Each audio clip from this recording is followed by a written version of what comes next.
BBA 104 Indian Ethos and Business Ethics, Unit 14 Competitive Strategy, Value Systems, and Work Ethics. Let's start with understanding what is competitive strategy. A company's competitive strategy identifies the action plan it needs to implement so it can differentiate its services in the marketplace and create a competitive advantage. Since the benefit of one action may conflict with the benefit of another, developing and following a specific strategy will allow a company to stay on track, consecutively generating the greatest value. In developing the decision making process that are ethical implications which need to be addressed, understanding there is a financial responsibility to the shareholder but also a responsibility to other stakeholders and society. In designing a competitive strategy, a company needs to conduct an analysis of internal forces and external forces, which could have an impact on the company's operation. The internal analysis looks at the company's strengths and weaknesses so they can see if they have the necessary capability and resources to successfully execute the competitive strategy. As a company conducts this analysis, its policies on financing, collections, labor rates, workplace conditions, benefits, and employment practices, just to list a few, can have a direct cause and effect on the company being able to execute the strategy. A strong ethical culture is important to a company reputation, and having good business ethics can lead to a company having a competitive advantage. Having a good ethical culture helps create a brand that attracts top talent, builds trust among shareholders. Business ethics has been defined as one of the most invaluable, intangible assets for a company's competing. Companies are able to create a global sustainable competitive advantage when they implement a strategy that other companies cannot imitate. Furthermore, companies must make change in order to achieve a sustainable competitive advantage. An organization culture stands out as one of the most important factors that are in sustaining a competitive advantage and is one of the reasons a company want to become a great place to work. Companies are dedicated to being sustainable organizations through building long-term shareholder value while being a responsible corporate citizen. It is globally believed that only way to achieve that is to incorporate economic, social and environmental codes of conduct into business strategy. Furthermore, global expansion has brought about greater involvement with different cultures and socioeconomic systems. With this development, ethical considerations become more important. Thus, the importance of building a strong ethical culture is integral to the reputation, growth, and finances of an organization. It builds a brand that attracts the best talent and creates trust among stakeholders. Although companies are primarily business organizations run for the benefit of shareholders, they have a wide ranging set of responsibilities to their own suppliers, customers, and employees, to the communities in which they are located, and to society at large. Most corporations recognize these responsibilities and make a serious effort to fulfill them while trying to utilize their business ethics as a source of competitive advantage. This has been defined as the hidden logic of business ethics. Business ethics also act as a threat to business competitiveness when ethical failure diminishes the reputation of a company and its products locally and globally. In certain markets, companies records of positive or negative ethical conduct determine their license to operate in some markets. That was a lot of theory and explanation of competitive strategy. If I have to explain it in the simplest manner, competitive strategy just means that how do we differentiate our organization from other organizations? What is our USP? What is something that we are selling our product on? The next topic that we have to cover in this unit is value system. A value system refers to the order and priority of an individual or society that grants to ethical and ideological values. While two individuals or groups may share a set of common values, they may not give equal weight or preference to those values. The two individuals or groups are said to have different value systems. Even though they may have many values in common, if their prioritization of values differs, or if there are different exceptions they attach to these values. Groups and individuals who share many values may still wind up in conflict, ideological or physical, with each other because of the differences in their value systems. People with differing value systems will thus disagree on the rightness or wrongness of certain actions, both in the abstract and in specific circumstances. In a sense, a value system, if sufficiently well defined, is a formalization of moral code. Sorry. The premise behind the discipline of rigorously examining value system and the differences between them, given the provisional name ethonomics, is that an understanding of these differences in prioritization of values can lead to greater understanding about politics and motivation of individuals and groups. Let's talk about ethical and ideological values. Ethical values may be a thought of those values which serve to distinguish between good and bad, right and wrong, and moral and immoral. At a societal level, these values frequently form a basis for what is permitted and what is prohibited. Ideological values deal with politics, religion, economics, and social norms. In theory, ideological values should derive logically as nature's natural consequence of the particulars of fundamental ethical values and their prioritization. But although ideally a value system ought to be consistent, quite often it is not the case. Let's talk about the characteristics of value system. Value systems can be characterized along multiple axes. They can be personal, held by an individual and applicable only to an individual, or they can be communal or societal, defined by and applying to community or society. Communal value systems may be legal codes or take on the force of law in many societies. They can be internally consistent, where the broader ideological values derive logically as natural consequences of the particulars of fundamental ethical values, and where values do not contradict each other or they can be inconsistent. Although ideally a value system ought to be consistent, quite often this is not the case in practice. Note that valuing the consistency of a value system in itself is a sort of a meta value that could be present or absent in a given value system. They can be idealized value systems, ideal representation of an individual's or group's value prioritizations, or realized value system, how such a value system is manifested in reality, in the actions and decisions of the individuals or group.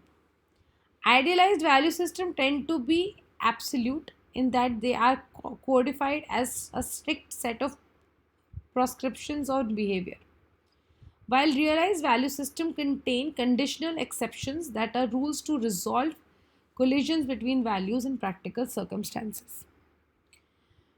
As such, dominant values systems in a society depend on existential problems with which the person and the society are coping. Firstly, personal versus communal. A value system may be held by a group of people, a community or society, or it might be held by an individual. The individual's personal value system must be consistent with or equivalent to the community's value system. Consistency does not imply equivalence, though.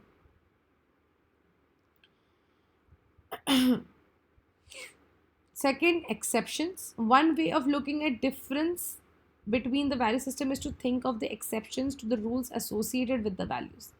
These could be abstract exceptions, which are generalized enough in the way they are defined to take hold in all situations. and situational exceptions, which can only be said to be applied to very specific situations.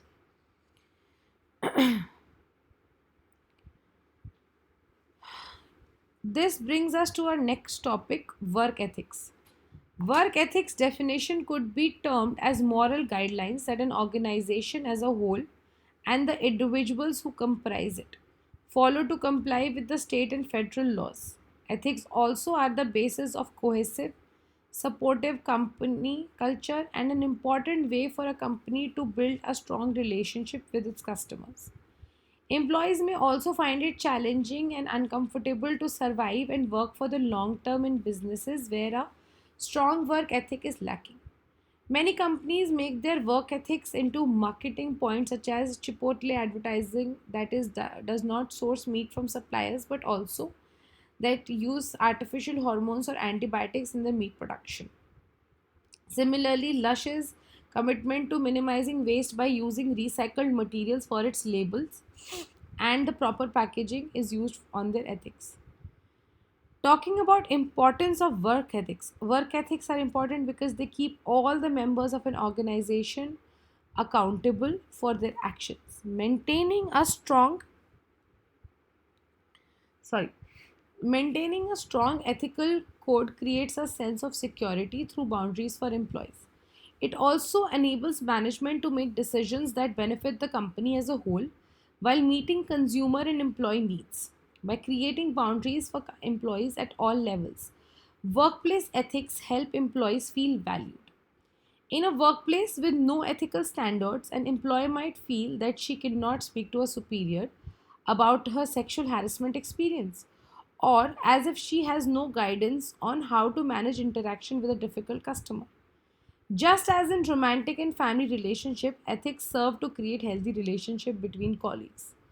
Workplace ethics matters outside the workplace too. In today's online world, every company is under close public scrutiny. Maintaining ethical standards help companies maintain strong relationships with consumers by setting precedents in their industries that command respect. Let's talk about different types of work ethics. Firstly, reliability. A dependable employee is an excellent teammate. The person who you hire will be dependable if they have a high work ethic and they will deliver to the best of their ability on every project they work on. These employees also know how to prioritize tasks and make sure that everything is completed on time and correctly. Second, dedication. Commitment and dedication are important parts of good work ethic. These employees are focused on the task at hand, even when they are interrupted. They stay on the task and work until they finish their duties. These employees usually do not leave one company for long periods of time, but they are usually loyal to one company for years or decades as well. Third, discipline. A highly disciplined employee is someone who meets or exceeds expectations, seeks opportunities to learn skills and improve their performance, and does not take the job for granted. Fourth, productivity. Outstanding productivity is the result of a strong work ethic. Employees that are productive generally outperform their peers. They finish tasks ahead of schedule and go above and beyond the call of the duty. Discipline is an essential part of a good work ethic. Highly disciplined employees show determination and commitment to the job. They strive to meet or exceed expectations, seeking opportunities to learn new skills that will help them perform better. Fifth, cooperation. Employees who coordinate freely on initiatives frequently disseminate a healthy work ethic people around them. Team building ensures that they work well together and immediately aid others when required. Sixth, integrity. Maintaining professional integrity entails adhering to strong moral ideas. Those who with a high work ethic also have exceptional integrity. They are truthful, respectful, and kind to others. Seventh, responsibility. A strong workplace ethic necessitates a sharp feeling of responsibility. Ethical and responsible people hold themselves accountable for their conduct. They will accept responsibility for errors and they have caused and will strive diligently to resolve these issues. Eighth, professionalism. Professionalism is usually always maintained by employees that have a strong work ethic. They demonstrate a professional demeanor in the way they dress, speak, and conduct themselves. They're respectful, focused, organized, and neat. Now, let's discuss ways to instill work ethics among employees in a workplace. First, clear goals and objectives. More often than not, it becomes difficult for employees to complete tasks without clear goals and objectives. Employees' work ethic also strengthens when they are usually aware of the work that they are doing. Team leaders or managers should clearly explain the goals and objectives before they start the new task. Irrespective of talent and work experience, employees need direction. Every organization follows a definitive corporate ethical culture, therefore, managers need to align them with clear goals and objectives. Hence, they can ensure the following points while they do it. Goals should be measurable and maintain a fixed time frame. It should be challenging and at the same time achievable. It must be well accepted by the team members before implementation. B. Proper mentoring. Managers should set clear goals and objectives regarding the organization's work ethics and code of conduct. Once that is done, you need to offer good mentoring and training programs to groom your employees. You need to embrace your role as a teacher, mentor, and guide them in every step, especially in their initial days. As managers, you need to use a combination of methods or approaches to mentoring them. Try to make the instructions or lessons interesting using well structured presentations, catchy graphics, or videos. During the mentoring process, ensure effective communication by conducting one on one meetings on timely basis. Third, create the right work environment. A clutter free work environment is a doorway for clarity of thoughts and ideas. It is a psychologically proven fact that our physical environment links directly to our mental well being and productivity. The aesthetics of the physical environment, work environment, differs from the size of the organization, but you can always make it safe and friendly for your employees. Ensure your employees feel safe and do not have to worry about a confined desk or a power cut issue. It may not seem to create much of a hurdle, but such minor issues repetition impacts their work ethic. And this shows a less responsible attitude towards the employee and their needs. Eventually, this makes the employees less accountable for the work they do. Fourth, professionalism. You can identify a real professional by the way they talk, dress, and conduct in the workplace. A professional person exhibits a quality of craft and service. Professionalism starts with trust, conduct, loyalty, discipline, and hunger for excellence. Employees with this work ethic take work wholeheartedly and strive to bring excellence in which position they are into. They always respected for their conduct and no nonsense attitude towards work. This draws the team members towards his or her vision. Managers therefore can promote professionalism and bring goodwill to an organization. Managers can stimulate professionalism by keeping one's own word and trust, striving for excellence, being respectful, honest, and transparent, acting with integrity, and keeping a learning attitude. Fifth, discipline. It is one of the core elements of work ethics and management and must be very particular about this aspect. When discipline becomes part of the company culture, it will resonate with all your workforce employees by instilling a culture of self discipline. Employers can positively overview their actions and reactions. Sixth, understand employee needs. If you want to create a highly motivated workplace, you must acknowledge the needs of your employees. Employees show a high level of engagement, commitment when their needs are met. They also feel extra motivated and become more inclined towards the goals and vision of the organization. Seventh, a culture of constant feedback. Elon Musk rightly said, I think it is very important to have a feedback loop wherever you are constantly thinking about what you have done and how you could be doing it better. Feedback is an essential part of the workplace communication cycle, and hence, constant feedback plays a vital role in nurturing an environment with good work ethics, honest and constructive feedback. It is essential for any organization to build a decent company culture for continuous improvement.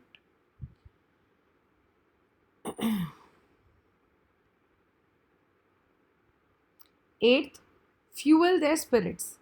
As mentioned in the previous points, management plays a vital role in fostering a good work ethic among employees. Another part that managers can play in equation is by rewarding people for showcasing good work ethics. Human beings have an intrinsic need to thrive for appreciation. Rewarding and recognizing is a good practice to ensure the momentum of appreciation is maintained. It acts as a motivator in keeping up the good work. Employees setting good examples for others by their sound work ethics are just as deserving of recognition as your best performer. And lastly, eliminate obstacles. Identify the critical obstacles for your employees showing poor work ethics. If your employees are disengaged and demotivated at work, the chances are high that they wouldn't show strong ethics at work. Negativity in the workplace, office politics, strict hierarchy, lack of recognition, and inadequate benefits can lower workplace morale. Remember, the values of ethics will only bear fruits when they come to employees intrinsically. Do not act impatiently. Identify the factors, talk to them, and be respectful. It could be anything from internal miscommunication among team members to undefined company culture or any personal issues. Which brings us to the last topic of this unit, that is the difference between strong work ethics and poor work ethics. The first basis is persistence. A person with strong work ethics will continue to work on something even if it is difficult. With poor work ethics will not want to do difficult work and will avoid asking for help or tips. Basis professionalism. Strong ethics person works to maintain professionalism within the workplace. Poor with work ethics does not care about professionalism. Basis collaboration. Person with strong work ethics understands that the company benefits more when employees can display teamwork in the workplace.